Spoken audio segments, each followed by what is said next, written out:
वो अपने आप में बहुत बड़ा संदेश है। मुझे इस बात का भी संतोष है कि फर्स्ट टाइम वोटर्स ने बढ़ चढ़कर मतदान में हिस्सा लिया और भाजपा की जीत पक्की की।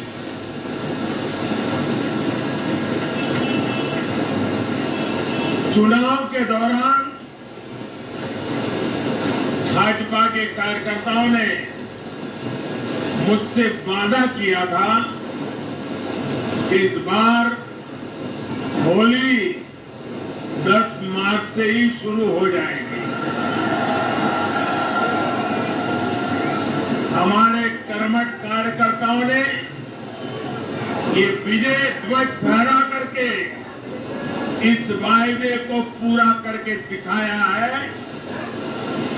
मैं भाजपा के सभी कार्यकर्ताओं की पूरी प्रशंसा करूंगा, जिन्होंने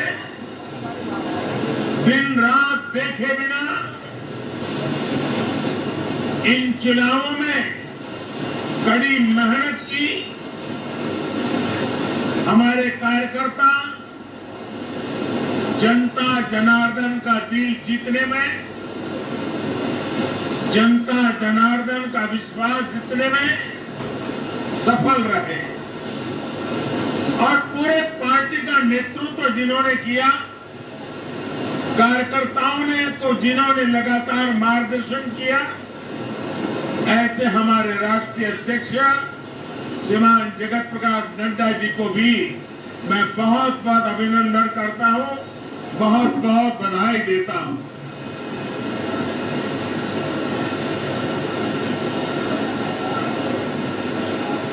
पार्टी के हर छोटे मोटे सभी कार्यकर्ताओं ने उनके अथक परिश्रम से आज एनडीए के लिए जीत का चौका लगाया है।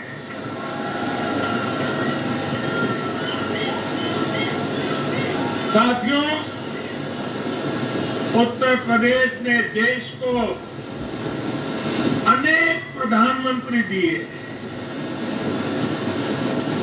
लेकिन 5 साल का कार्यकाल पूरा करने वाले किसी मुख्यमंत्री के दोबारा चुने जाने का ये पहला उदाहरण है।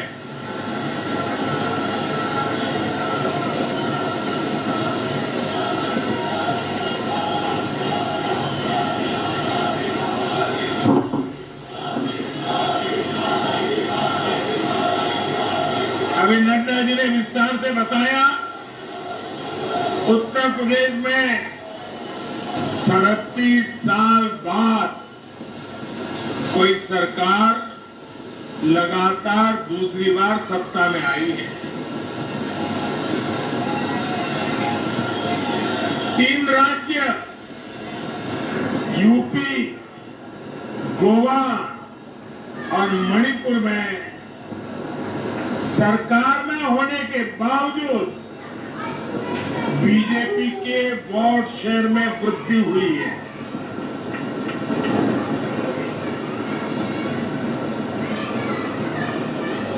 गोवा में सारे एग्जिट पोल गलत निकल गए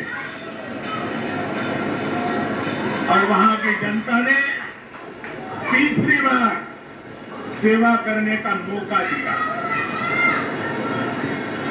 10 साल तक सत्ता में रहने के बाद भी राज्य में बीजेपी की सीटों की संख्या बढ़ी है। उत्तराखंड में भी भाजपा ने नया इतिहास रचा है। राज्य में पहली बार कोई पार्टी लगातार दूसरी बार सत्ता में आई है। यानी सीमा से सटा एक पहाड़ी राज्य एक समुद्र तटीय राज्य और एक मां गंगा का विशेष आशीर्वाद प्राप्त एक राज्य और पूर्वोत्तर सीमा पर एक राज्य। भाजपा को चारों दिशाओं से आशीर्वाद मिला।